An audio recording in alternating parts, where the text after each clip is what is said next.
성령님과 함께하는 성경탐험 7번째 통일 왕국 시대에 함께 나누려고 합니다. 우리 수요일마다 성경 전체를 살펴보고 있는데 몇 주간 우리 보통 예외와는 다르게 좀 말씀이 강의식으로 진행되고 있습니다. 좀 낯설지 모르겠지만 그러나 우리 사랑하는 성도들이 성경 전체의 흐름을 같이 읽어가고 또 하나님의 말씀 앞에 서는 귀한 은혜의 시간 되시기를 축복합니다. 여러분 오늘 하루 지내시면서 여러분에게 가장 많은 영향을 준 사람 또 영향을 준 생각 그런 것들이 어떤 것이 있습니까? 제가 무슨 말을 하려고 이런 질문을 했을까요? 오늘 하루 나는 누구를 내 마음에 왕으로 삼고 살았느냐 하는 질문을 드리고 싶은 것입니다. 우리가 살아가면서 어떤 사람이 내 인생의 왕노릇 할 수도 있고 어떤 생각이 내 영혼의 왕노릇 할 수도 있습니다. 그런데 예수님을 정말 믿는다는 것은 예수 그리스도 그분이 내 영혼의 왕이 되시는 것을 뜻합니다. 그럴 때 진정한 행복이 우리 가운데 있게 되는 것이죠. 그래서 성경 전체를 살펴보면 몇 가지 중요한 핵심적인 내용이 있지만 그 중에 하나가 무엇이냐면 바로 우리의 왕이 누구냐 하는 것입니다.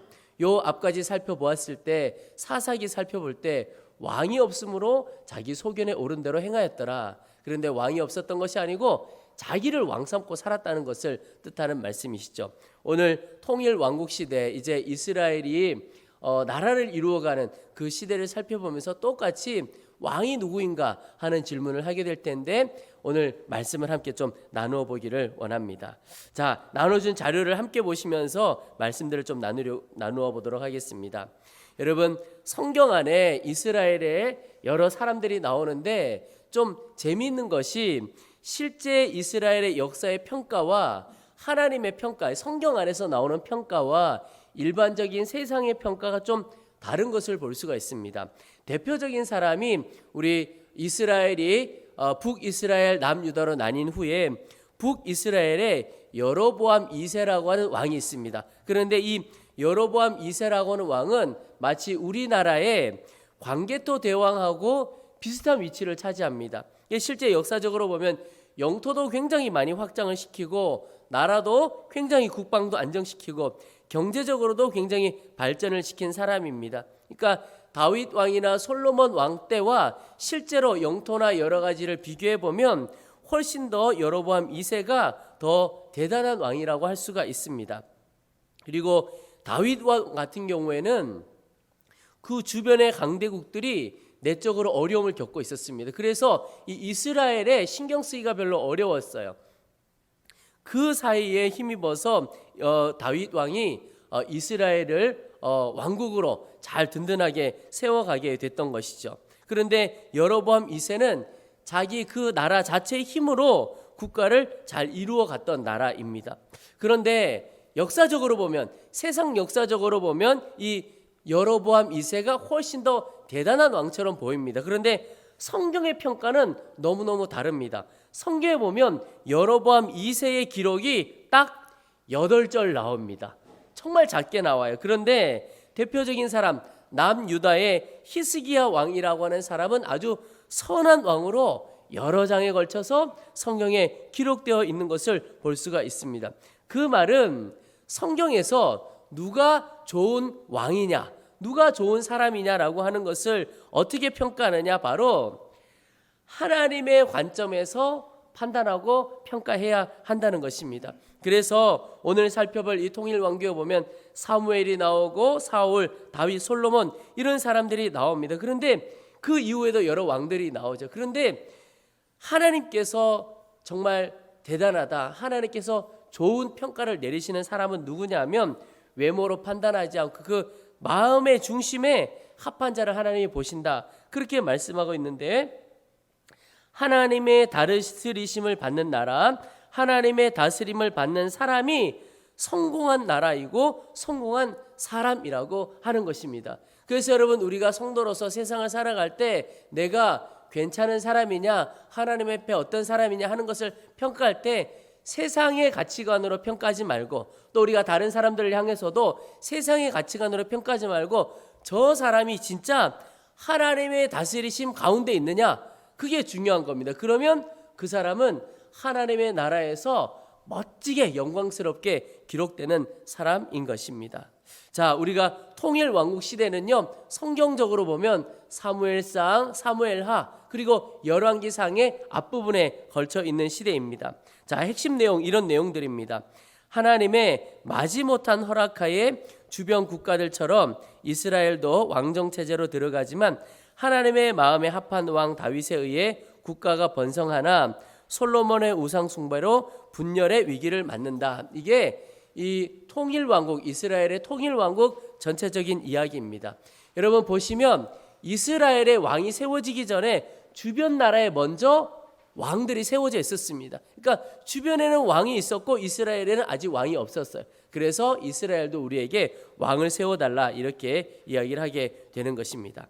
자, 이 페이지 한번 보시면 이 통일왕국 시대에서 우리가 꼭 알아야 할 사람이 네 사람입니다. 첫 번째는 사무엘이라고 하는 사람이고, 두 번째는 사울 왕, 다윗 왕, 솔로몬 왕. 이 솔로몬 왕까지가 통일왕국 시대이고 솔로몬 왕의 후대에 넘어가면서 나뉘어지게 됩니다. 그래서 이 열왕기 상하에 보면 유다 왕 누구누구, 또 이스라엘 왕 누구누구 이런 표현이 나옵니다. 좀 헷갈리죠? 유다도 이스라엘이고 이스라엘도 이스라엘인데 이 열왕기 상하에 가서 나오는 유다 왕, 이스라엘 왕 이 말은 남유다 왕, 북이스라엘 왕 이렇게 말합니다.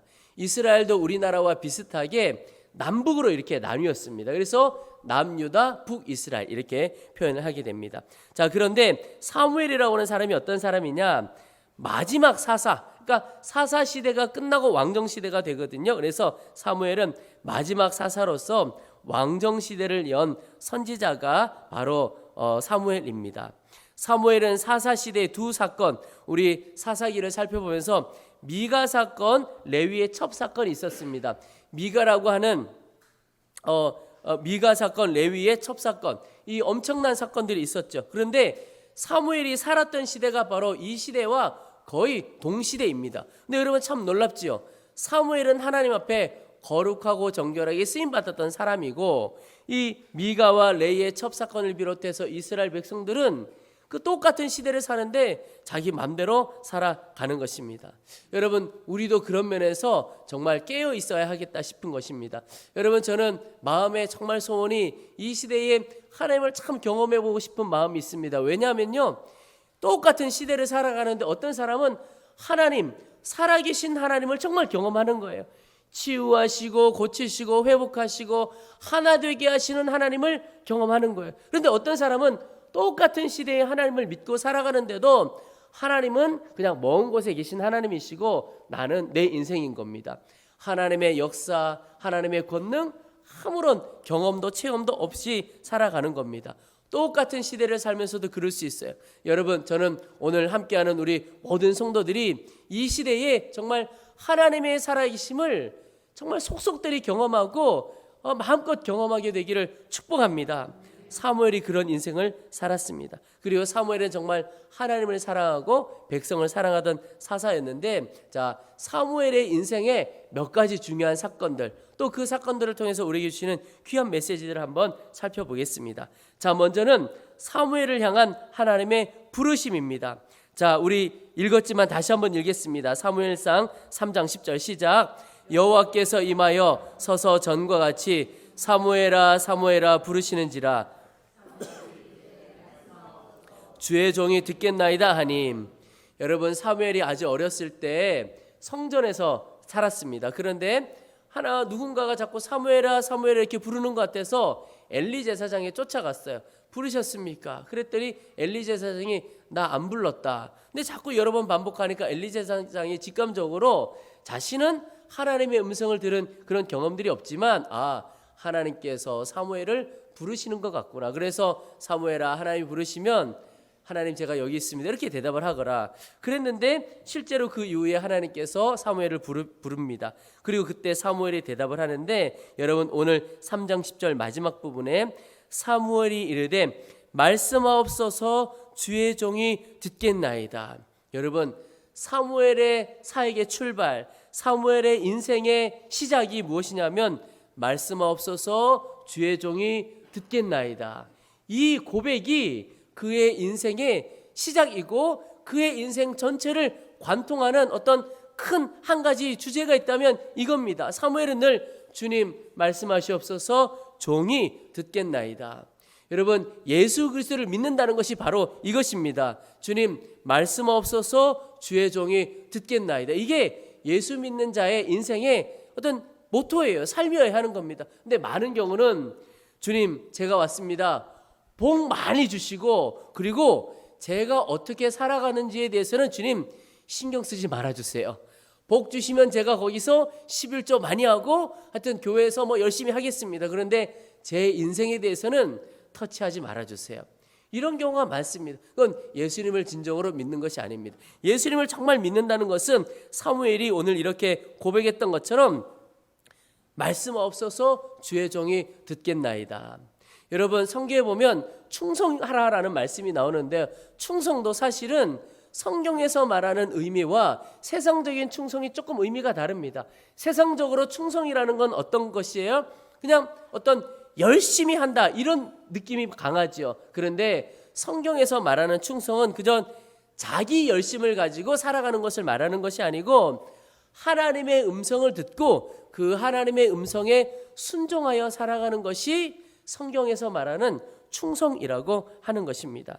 자, 오늘 사무엘상 3장 19절 보겠습니다. 사무엘이 자라매 여호와께서 그와 함께 계셔서 그의 말이 하나도 땅에 떨어지지 않게 하시니 하나님께서 그와 함께 하신 인생, 놀라운 인생이죠. 또 20절에 단에서부터 브엘세바까지의 온 이스라엘이 사무엘은 여호와의 선지자로 세우심을 입은 줄을 알았더라. 여러분, 사무엘의 인생이 참 놀랐습니다. 하나님께서 사무엘을 선지자로 세웠다는 것을 지난번에 말씀드렸죠. 이스라엘 전체를 말할 때 단에서부터 브엘세바까지 이런 표현을 한다고 그랬습니다. 단에서 브엘세바까지 온 이스라엘이 사무엘이 어떤 사람인가를 안 겁니다. 사무엘과 함께 하신 하나님, 사무엘을 붙드시는 하나님에 대하여 분명히 알았다는 겁니다. 여러분, 오늘 예배하는 우리 모두를 세상 사람들이 바라볼 때 저 사람을 보면 하나님이 함께 하시는 것을 내가 알 수 있어.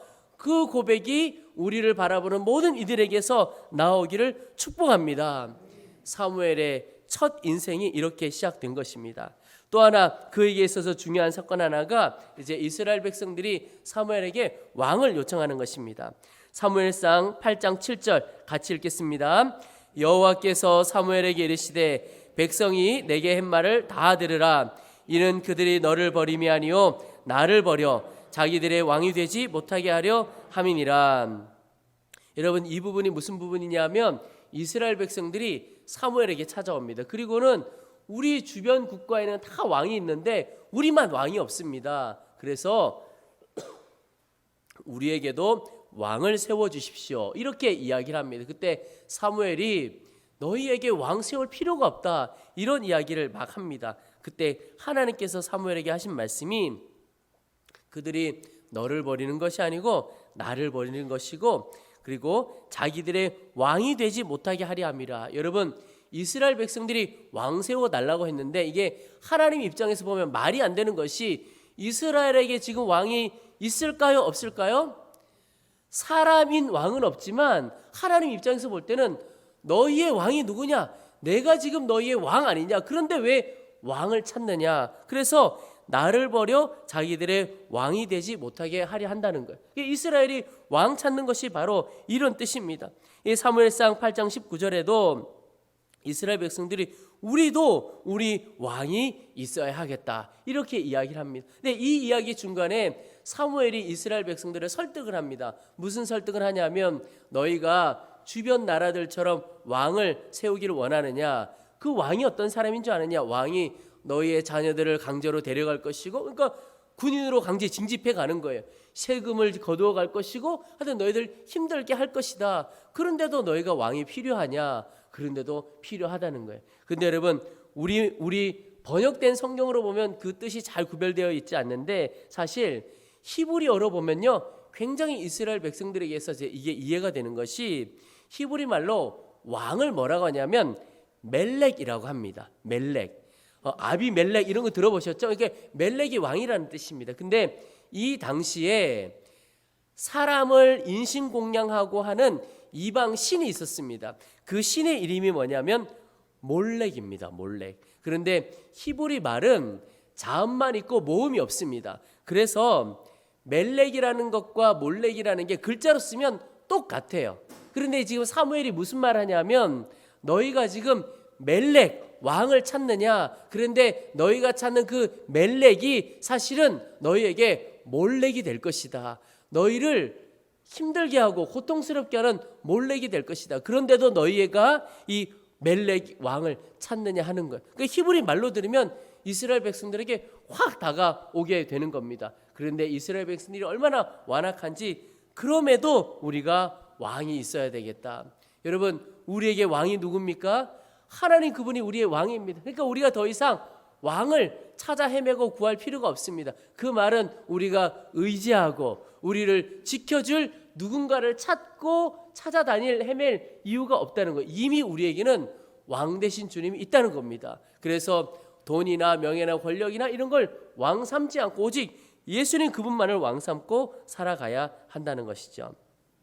또 세 번째, 사무엘은 어떤 사람이었느냐?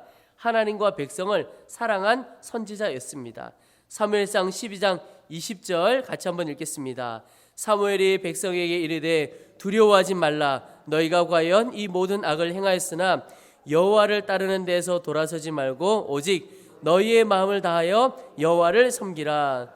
사무엘이 보니까 이스라엘 백성들이 지금 막 타락해 가는 겁니다. 그런데도 사무엘 마음에 그래도 다시 너희가 하나님에게서 돌아서지 말고 하나님을 마음을 다해서 섬기라. 그러면 어떤 일이 벌어지냐? 22절에 여호와께서 너희를 자기 백성으로 삼으신 것을 기뻐하셨으므로 여호와께서는 그의 크신 이름을 위해서라도 자기 백성을 버리지 아니하실 것이요. 아멘. 여러분, 우리가 이 말씀이 우리에게도 큰 힘과 소망이 되기를 축복합니다. 여러분, 우리는요 잘 될 수밖에 없습니다. 왜 그렇죠? 오늘 말씀에 22절 말씀에 하나님께서 우리를 자기 백성 삼으신 것을 기뻐하시고 그의 이름을 위해서라도 우리를 버리지 않겠다는 거예요. 그러니까 여러분, 우리가 세상에 살아가면서 이제는 담대하게 살아가면 되는 것입니다. 하나님 그분을 위하여. 그래서 어떤 분은 거의 하나님에게 협박조의 기도를 하시는 분을 봤습니다. 어떻게 기도하시냐면 하나님을 위해서라도 저에게 이런 길을 열어주셔야 하지 않겠고 하나님을 위해서라도 어떤 문을 열어주셔야 하지 않겠습니까? 자기의 욕심과 상관없이 기도할 때 그런 기도를 하시는 것을 봤습니다. 자, 3페이지 한번 보실까요? 사무엘이 어떤 사람이냐? 나는 너희를 위하여 기도하기를 쉬는 죄를 여호와 앞에 결단코 범하지 아니하고 선하고 의로운 길을 너희에게 가르칠 것인즉 너희는 여호와께서 너희를 위하여 행하신 그 큰 일을 생각하여 오직 그를 경외하며 너희의 마음을 다하여 진실이 섬기라. 사무엘의 정말 간절한 부탁인데 사무엘이요 참 백성을 사랑하는 선지자였습니다. 너희를 위하여 기도하기를 쉬는 죄. 여러분, 다른 일을 위하여 기도하는 것을 쉬는 것, 그걸 뭐 죄라고 할 수 있겠습니까? 그런데 사무엘 마음에는 이건 큰 죄야. 왜냐하면 내가 이 백성을 위하여 기도하지 않으면 누구도 이 백성을 위하여 기도할 사람이 없다는 겁니다. 그게 깨달아지니까 기도하기를 쉬는 것이 얼마나 큰 죄인가. 여러분, 혹시 내 주변의 사람들 한번 살펴보세요. 그런데 주변의 사람을 살펴보면서 내가 이 사람을 위해 기도하지 않으면 그 누구도 이 사람을 위해 기도할 사람이 없다. 그게 깨달아지고 보여지면요, 그 사람을 위하여 기도할 사명이 나에게 있습니다. 그리고 그 사명을 감당하지 않으면 사무엘의 고백처럼 기도하기를 쉬는 것은 하나님 입장에서 보면 나에게 있어서 큰 죄가 되는 것입니다. 제가 아주 오래전이죠. 10여 년도 더 이전에 교육 목사로 섬길 때에 중등부, 고등부 이렇게 섬겨갈 때였습니다. 우리 아이들 이름을 한 사람 한 사람 불러가면서 새벽에 기도할 때 어느 날 이 구절이 확 마음에 깨달아지더라고요. 기도하기를 쉬는 게 왜 죄인가? 제가 아이들 한 사람 한 사람 이름을 불러가며 기도하는 중에 한 아이 이름을 불러가는데 딱 마음이 답답해지고 안타까워지는 거예요. 그러면서 눈물이 나는데 보니까 그 아이는요, 온 집안에서 그 가정에서 혼자 예수를 믿는 중학교 1학년 아이였습니다. 그러니까 혼자 교회를 나와요. 그리고 아버지와 어머니가 관계가 어려워서 집안이 좀 어려웠어요. 할머니랑 같이 살고 있는 건데 할머니도 교회 가는 걸 핍박하고 가족 중에 누구도 예수를 믿는 사람이 없는 거예요. 제가 그 아이의 가정 형편이 생각이 나면서 내가 이 아이를 위해서 기도하지 않으면 이 세상 천지에 이 아이 이름 불러가면서 기도할 사람이 아무도 없어 보이는 겁니다. 그러면서 사무엘이 고백했던 이 기도하기를 쉬는 죄, 이게 마음에 깨달아지더라고요. 여러분, 하나님께서 여러분에게, 우리에게 똑같이 물으실지도 모르겠습니다. 너희가 누군가를 위해 기도하라고 내가 붙여주었는데 그 기도하기를 쉬고 있지는 않느냐. 여러분, 주변의 사람들을 살펴보고 나의 기도가 아니면 기도해 줄 사람이 아무도 없다. 그게 깨달아지면 하나님께서 내게 맡겨주신 기도의 사명인 줄로 알고 열심히 그를 위하여 기도하는 복된 삶 살게 되시기를 축원합니다. 이제 사무엘 이후에 이제 사무엘이 사울을 왕으로 세우죠. 그래서 이스라엘의 초대 왕이 사울입니다. 초대 왕이지만 왕권의 한계를 넘어선 월권으로 하나님께 버림받은 사람이 사울이죠. 어떤 면에서 보면 시작은 너무너무 멋지게 시작을 했어요. 그런데 마지막이 너무나 안타까운 사람이 바로 사울입니다. 자, 내용을 한번 보시죠. 사울은 마지막 사사인 사무엘에게서 완전한 왕정을 확립한 다윗으로 넘어가는 과도기의 인물이었습니다. 왕은 왕이었지만 세습을 하지 못했습니다. 그가 왕으로 세워진 이유는 그의 외모와 겸손 때문이었습니다. 그러나 사울은 제사장의 영역을 침범했고 자기 욕심이 많았고 전리품을 사유하는 불순종으로 하나님께 버림받고 맙니다. 그는 평생 블레셋과 싸웠는데 결국 블레셋에게 전사당합니다. 자, 사울 왕의 인생의 몇 가지 사건을 살펴보겠습니다. 먼저는 하나님께서 사울 왕을 택한 것입니다. 보면 사무엘상 9장 2절에 보면 사울이 굉장히 키도 크고 멋진 사람이었던 것을 봅니다. 그런데 그것 때문에 하나님께서 그를 택하신 것이 아니고 사무엘상 9장 27절에 함께 읽겠습니다. 사울이 대답하여 이르되 나는 이스라엘 지파의 가장 작은 지파 베냐민 사람이 아니니까 또 나의 가족은 베냐민 지파 모든 가족 중에 가장 미약하지 아니하니까 당신이 어찌하여 내게 이같이 말씀하시나이까 하니 사무엘이 사울에게 와서 왕이 되어야 되겠다, 기름 부음 받아야 되겠다 그랬을 때 사울의 반응입니다. 나의 집안도 연약하고 나의 가문도 연약하고 그런데 그런 내가 어떻게 이스라엘의 왕이 되겠습니까? 참 겸손한 사람이죠. 근데 그 겸손을 하나님께서 보신 겁니다. 그런데 안타깝게도 그 겸손이 이후에 지나가면서 믿음 없는 것이 드러나고 그리고 결국은 고집과 불순종으로 이어지는 것을 봅니다. 자, 사무엘상 13장 9절에 사울이 이르되 번제와 화목제물을 이리로 가져오라 하여 번제를 드렸더니 사울이 이제 군대를 이끌고 블레셋과 전투를 하게 됩니다. 그런데 전투하기 전에 예배, 제사를 드리려고 했습니다. 그런데 그 제사는 사무엘 선지자가 드리도록 되어 있었습니다. 그러니까 제사장과 왕이 할 일이 서로 달랐던 겁니다. 그런데 사무엘 선지자가 아직 오질 않는 겁니다. 그러니까 어떤 일이 벌어지냐면 이스라엘 백성들의 마음이 흔들리는 겁니다. 그러니까 지금 전쟁을 해야 하는데 군사들의 사기가 뚝뚝뚝 떨어져 가는 겁니다. 여러분, 전쟁은 무기로 하는 것이기도 하지만 더 크게는 사기로 하는 것이거든요. 사기가 있으면 이기는 것이고요. 근데 사울이 보니까 이스라엘 백성들의 군인들이 사기가 떨어져 가는 겁니다. 이거 지금 제사 드리지 못하면 우리가 나가서 다 지는 것 아니냐. 그때 사울이 사무엘 선지자가 제사 드려야 하는데 사울이 나서서 야, 번제 화목제물 다 가져와. 그리고는 자신이 번제를 드립니다. 그리고 그 이후에 사무엘이 오게 되죠. 여러분, 이것이 무엇을 보여줍니까? 조급한 것을 보여주는 건데 조급함은요, 영적으로 보면 믿음 없음을 그대로 보여주는 것입니다. 하나님의 행하심을 기다리지 못하는 거예요. 믿음이 없으니까 기다리지 못하고 인내하지 못하는 것이죠. 이때부터 하나님께서 사울을 근심하기 시작합니다. 그러니까 하나님의 마음에 사울이 근심이 되기 시작하는 것입니다. 여러분, 조급함이 마음에 있다면 믿음을 구하셔야 됩니다. 하나님, 믿음을 주십시오. 인내할 수 있는 믿음을 주십시오. 조급한 것은 믿음 없음이에요. 그 이후로 사울이 무너져 가게 됩니다. 그리고 또 불순종, 우리 아말렉과의 전투에서 하나님께서 다 진멸하라고 그랬습니다. 여러분 구약에서 보면 하나님께서 다 진멸하라 이런 것은 영적인 면으로 보면 신약에 넣으면 죄 하나도 용납하지 말고 깨끗하게 씻어라 이런 뜻입니다. 그런데 사무엘상 15장 9절에 보면 사울과 백성이 아각과 그의 양과 소의 가장 좋은 것 또는 기름진 것과 어린 양과 모든 좋은 것을 남기고 진멸하기를 즐겨 아니하고 가치 없고 하찮은 것은 진멸하니라.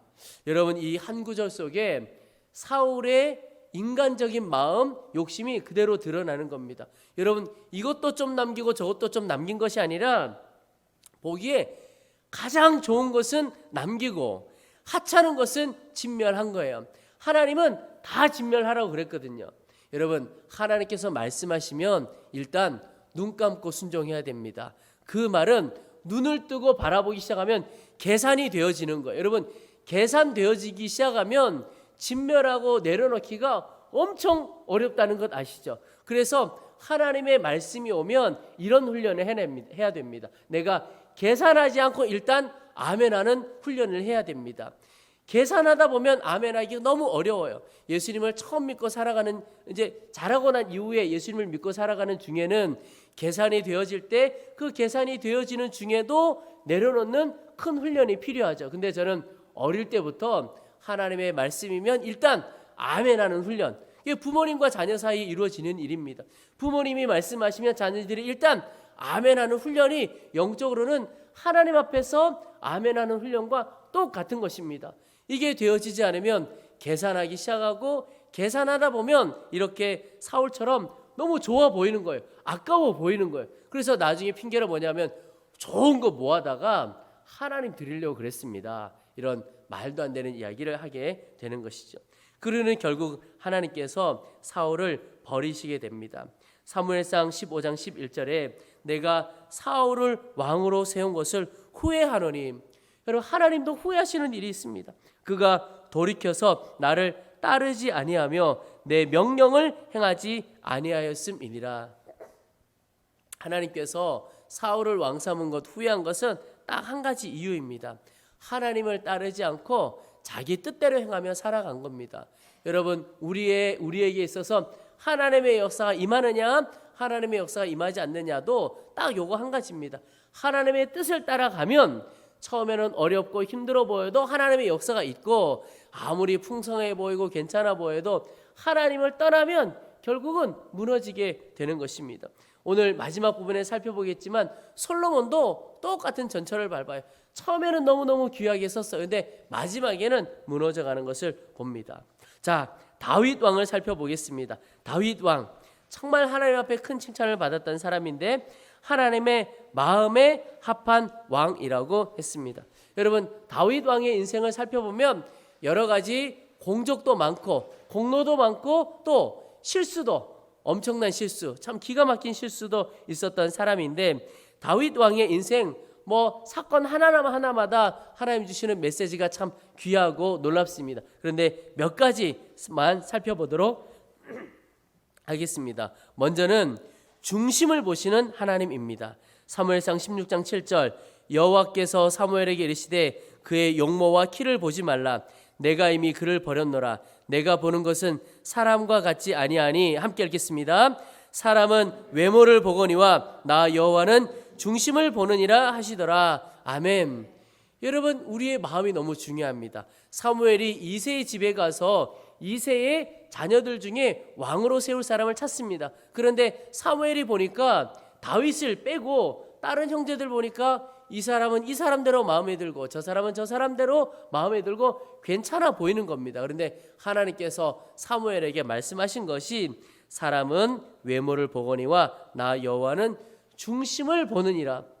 다윗은 가장 말재였고 연약한 사람이었을지 모르지만 그 중심이 하나님 앞에 올곧게 서 있었고 하나님을 향하여 굳건했던 사람입니다. 하나님께서 다윗 그거 하나 보셨다는 것입니다. 이제 그 이후로 다윗의 믿음이 나오게 됩니다. 자, 대표적인 사건이 골리앗을 쓰러뜨리는 거죠. 사무엘상 17장 45절에 다윗이 블레셋 사람에게 이르되 너는 칼과 창과 단창으로 내게 나오거니와 나는 만군의 여호와의 이름 곧 내가 모욕하는 이스라엘 군대의 하나님의 이름으로 내게 나아가노라. 여러분, 다윗의 믿음을 보여주는 것입니다. 우리 안에 이 믿음과 이 담대함이 있기를 축원합니다. 하나님이시면 된다. 하나님이 내 안에 있고 하나님이 나의 능력이 되시면 능치 못할 일이 없다. 이 믿음 하나로 골리앗을 무너뜨리는 겁니다. 저는 사실 이 세상이 지금 이 시대를 살아가는 이 세상이 골리앗이라는 생각을 받게 됩니다. 우리 개인적인 삶에도 이런저런 골리앗이 참 많이 있습니다. 근데 그때 그 골리앗으로 인하여 두려워서 위축되지 말고 이렇게 다윗이 말한 것처럼 내가 모욕하는 이스라엘 군대의 하나님의 이름으로 내게 나아가노라. 이렇게 담대하게 선포하고 나아가기를 소망하는 것입니다. 이 구절은 믿음을 보여줘요. 또 사무엘상 17장 46절 오늘 여호와께서 너를 내 손에 넘기시리니 내가 너를 쳐서 내 목을 블레셋 군대의 시체를 오늘 공중의 새와 땅의 들짐승에게 주어 온 땅으로 이스라엘에 하나님이 계신 줄 알게 하겠고. 여러분, 이 부분은 다윗 안에 있는 거룩한 열정을 보여주는 겁니다. 지금 나가보니까 다윗은 하나님은 살아계시고 우리를 사랑하시는 살아계신 하나님이신데 이 블레셋 사람들이 하나님을 무시하는 거예요. 또 보니까 블레셋만 그런 게 아니고 이스라엘 백성들도 하나님을 믿는다고 하는 백성들인데 모습 보니까 하나님을 믿지 않아 보이는 겁니다. 이 다윗 마음 가운데 하나님이 살아계신 것을 온 이스라엘과 블레셋 가운데 보여주시옵소서 하는 거룩한 열정이 있습니다. 여러분, 내가 살아계신 하나님을 경험할 뿐만 아니라 하나님 나의 삶과 교회와 이 땅 가운데 하나님의 살아계심이 드러나기를 소원합니다. 그 거룩한 열정이 우리 사랑하는 성도들 심령 안에 불타오르기를 소망합니다. 그리고 47절 말씀이죠. 또 여호와의 구원하심이 칼과 창에 있지 아니함을 이 무리에게 알게 하리라. 전쟁은 여호와께 속한 것인즉 그가 너희를 우리 손에 넘기시리라. 여러분, 전쟁은 여호와께 속한 것인즉 다윗의 귀한 것 하나가 본질이 무엇인가를 아는 영적인 눈이 열린 겁니다. 그러니까 이 전쟁은 눈에 보이기에는 지금 칼과 창으로 싸우는 전쟁 같지만 실제로는 하나님의 손에 달려 있다는 것을 다윗은 안 겁니다. 그러니 이렇게 담대하게 나간 거죠. 여러분, 이렇게 우리가 되어지는 일 너머에 본질을 바라보는 영적인 눈이 열려져야 하겠습니다. 그러면요, 정말 싸워야 할 때 싸우고 용서하고 품어야 될 때 용서하는 거예요. 우리는 용서하고 품어야 될 때 싸우고 싸워야 될 때 가만히 있고 이런 일들이 많이 있는 것입니다. 왜 그렇죠? 영적인 눈이 열리지 않아서 그렇습니다. 다윗에게 있었던 이 영적인 눈이 우리 가운데 열리기를 함께 기도하시기를 소망합니다. 그리고 다윗의 인생에 여러 공적이 있지만 그의 삶의 귀한 것 하나가 원수 갚는 것을 하나님께 맡겼다는 것입니다. 이게 정말 놀라운 믿음을 보여주는 거예요.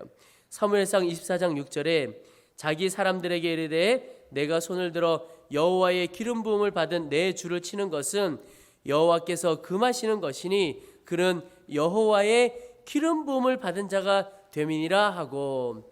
여러분, 사울이 다윗을 죽이려고 얼마나 애를 쓰고 그것 때문에 다윗이 얼마나 고생을 했습니까? 그런데 다윗이 사울을 죽일 수 있는 정말 절호의 기회를 가지게 됐습니다. 그런데 다윗이 두 번이나 하나님께서 기름 부음 받은 자를 내가 어떻게 하는 것은 하나님의 뜻이 아니다. 그렇게 하고 원수 갚는 것을 하나님께 맡겼습니다. 이게 얼마나 놀라운 믿음인지 모릅니다. 여러분, 하나님을 믿는다는 것은 원수 갚는 것을 하나님께 맡기는 일입니다. 그래서 여러분, 가장 크게 원수 갚는 것이 무엇이냐면 원수를 사랑하는 것입니다. 그건 하나님께서 원수 갚도록 완전히 하나님께 맡겨드리는 겁니다. 여러분, 내 마음에 원수와 같이 생각되는 사람 있으시지요? 없기를 축복합니다. 그런데 그런 사람이 혹 있다 하더라도 그 사람을 향하여 인간적으로 원수 갚으려고 하는 것이 아니라 오히려 예수님께서 원수를 사랑하라고 말씀하신 것처럼 뜨겁게 사랑해 보시기 바랍니다. 그를 축복하고 축복해 보시기 바랍니다. 그러면 하나님께서 원수 갚으시고 하나님께서 주시는 축복을 우리 가운데 더 놀랍게 부어주시리라고 믿습니다. 이것이 우리의 삶의 경험되기를 소망합니다.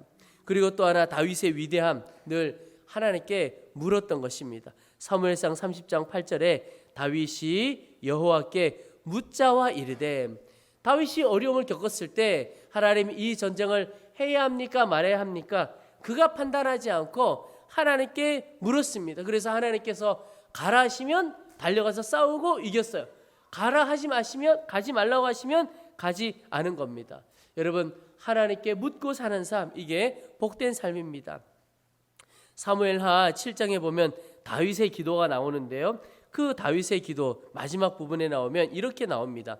이제 청하건대 주의 집에 복을 주사 주 앞에 영원히 있게 하옵소서. 주 여호와께서 말씀하셨사오니 주의 종의 집이 영원히 복을 받게 하옵소서 하니라.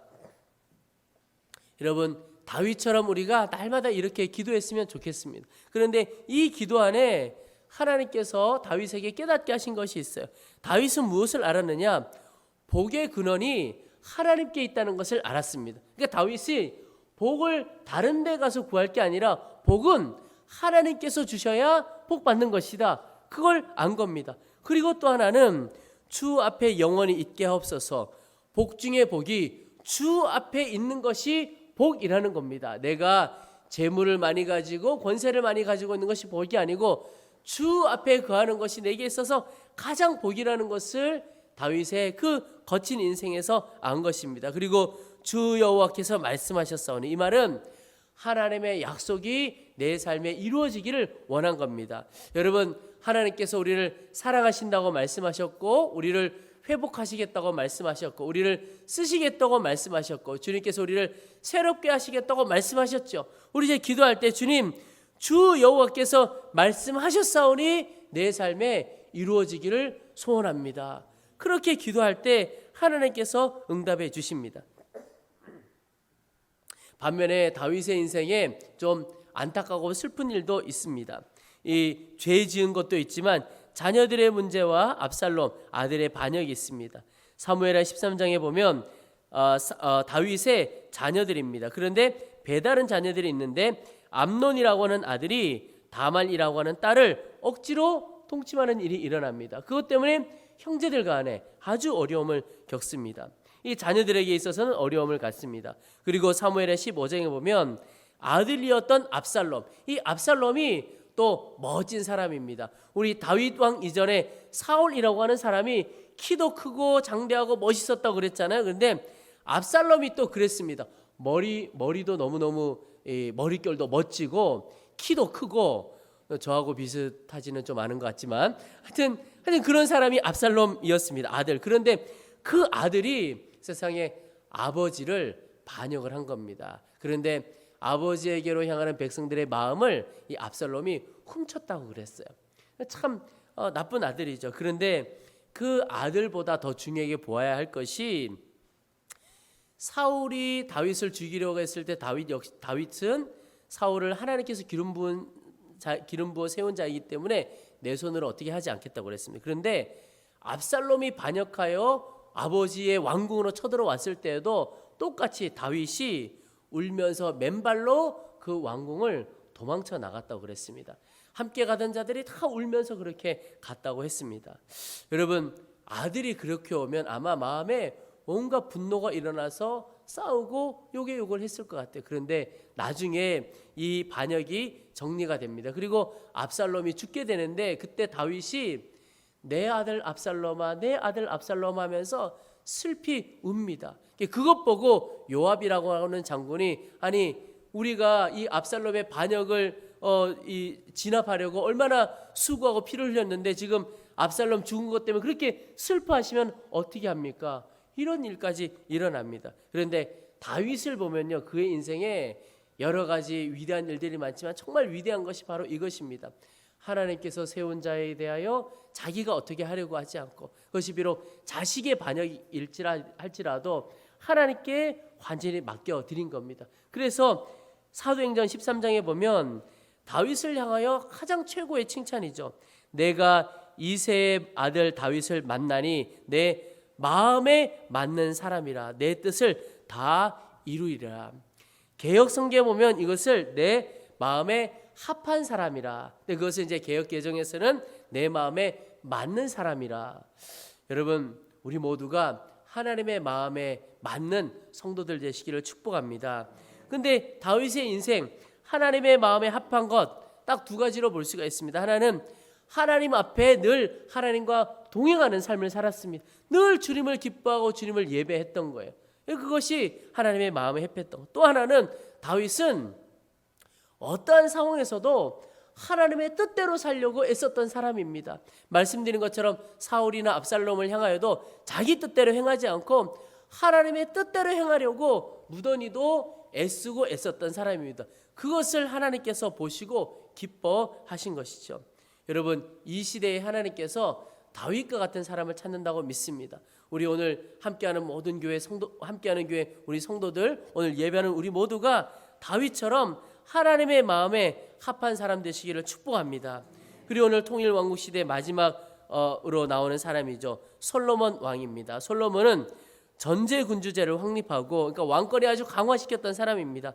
최고의 번영을 누렸지만 자기 꾀에 빠져 살아갔던 사람이 바로 이 솔로몬 왕입니다. 솔로몬 하면 지혜로 유명하죠. 근데 그의 인생 몇 가지. 첫 번째, 힘써 대장부가 되라. 이제 다윗이 죽기 전에 솔로몬에게 유언을 합니다.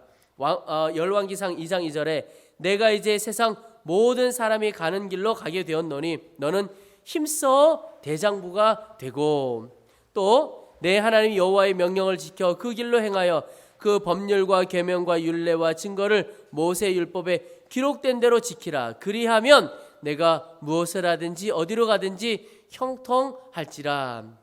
여러분, 솔로몬은 자기 스스로를 연약하게 생각했습니다. 그런데 하나님께서 다윗을 통하여 솔로몬에게 힘써 대장부가 되라. 여러분, 힘써 대장부가 되는 것은 하나님의 말씀을 지키려고 애쓰는 것이 진짜 대장부가 되는 것입니다. 그냥 목소리 크고 어깨 힘주는 것이 대장부 되는 것이 아니고 하나님의 말씀을 지켜가는 자가 대장부가 되는 것이고, 그 사람 위에 하나님께서 은혜를 베풀어 주십니다. 또 솔로몬의 귀한 것, 듣는 마음을 구하는 것입니다. 열왕기상 3장 6절에 보면 솔로몬이 그런 고백을 합니다. 이 큰 은혜를 항상 주사, 하나님의 은혜에 대한 고백을 합니다. 그리고 종은 작은 아이라, 자신이 얼마나 연약한 사람인 건가에 대해서 고백을 합니다.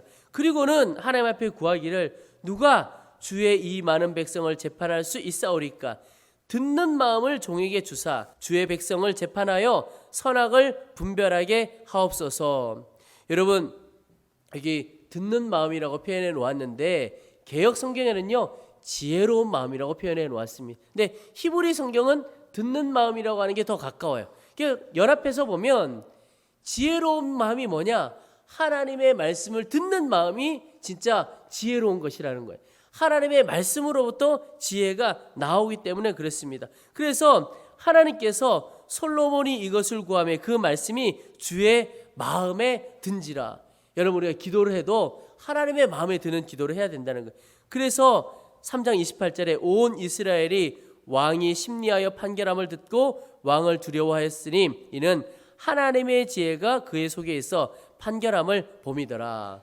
여러분, 요 앞에 무슨 이야기가 나오냐면 아기 하나 있는데 엄마가 둘이고 누구 아이냐? 그거 판결하는 거예요. 그때 솔로몬이 판결하고 났을 때 바로 이 3장 28절 하나님의 지혜가 그 속에 있는 것을 봤다는 겁니다. 그러니까 하나님께서 솔로몬이 하나님께 듣는 마음, 지혜를 구하고 그것을 하나님께서 기뻐하시고 지혜를 주신 것이죠. 여러분, 하나님께서 기뻐하시는 것을 구하면 하나님께서 그것을 주실 뿐만 아니라 덤으로 더 많이 주십니다. 저는 우리 하나님을 보면서 덤에 풍성하신 하나님이신 것을 봅니다.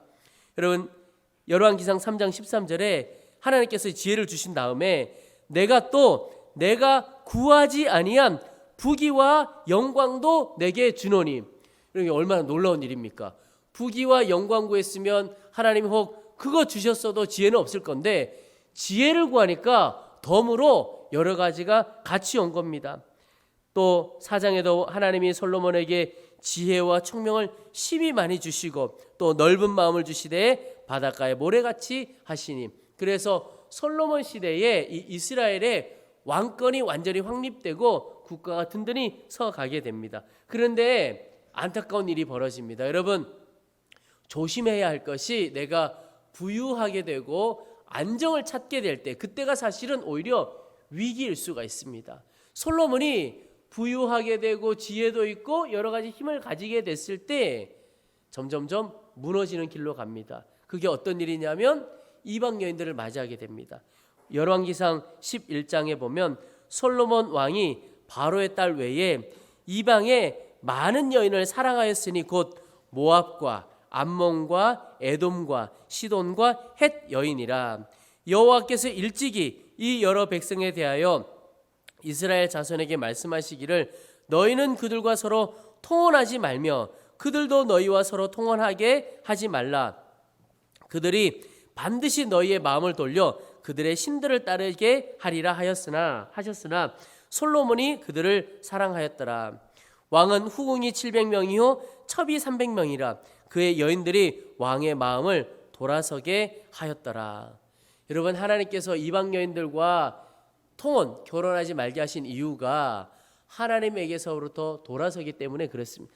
하나님을 떠날 가능성이 100%다. 그래서 하나님께서 이방 여인들과 결혼하지 말라. 그런데 솔로몬이 그 길로 가는 겁니다. 그러면서 결국 하나님에게서 마음이 떠나가게 됩니다. 9절에 솔로몬이 마음을 돌려 이스라엘의 하나님 여호와를 떠남으로. 여러분, 보통 일어나야 되는 일이 뭐냐면 세상으로부터 떠나 마음을 하나님께로 돌이키는 게 정상이에요. 그게 하나님의 역사예요. 그런데 솔로몬은 마음을 돌리긴 돌리는데 하나님에게서 떠나는 쪽으로 돌려버리는 겁니다. 그런데 놀라운 것은 여호와께서 일찍이 2번이나 그에게 나타나시고 하나님께서 2번이나 경고해 주셨다는 겁니다. 그리고 결국은 이 일 후에 솔로몬에 대해서 통일 왕국이 끝나게 되고 그 자녀의 시대 때부터 왕국이 찢어지게 되고 나라가 약해지게 되는 것입니다. 여러분, 저는 다윗은 좀 솔직히 어려운 인생을 산 것 같습니다. 그런데 그의 마지막이 훨씬 더 아름다웠어요. 그런데 사울이나 솔로몬은 처음 시작은 참 멋있었어요. 그런데 마지막이 너무나 비참하기도 하고 안타까운 것입니다. 저는 우리가 다 다윗 같은 삶을 살게 되기를 소망합니다. 처음은 좀 어렵고 과정도 좀 어려울지 몰라요. 그런데 하나님이 인정해 주시면 그러면 된 거예요. 마음이 하나님에게서 떠나지 않고 하나님께로 늘 마음이 향하면 거기에 하나님의 은혜가 있고 하나님의 역사가 있고 하나님의 나라의 평가가 달라지게 되는 것이죠.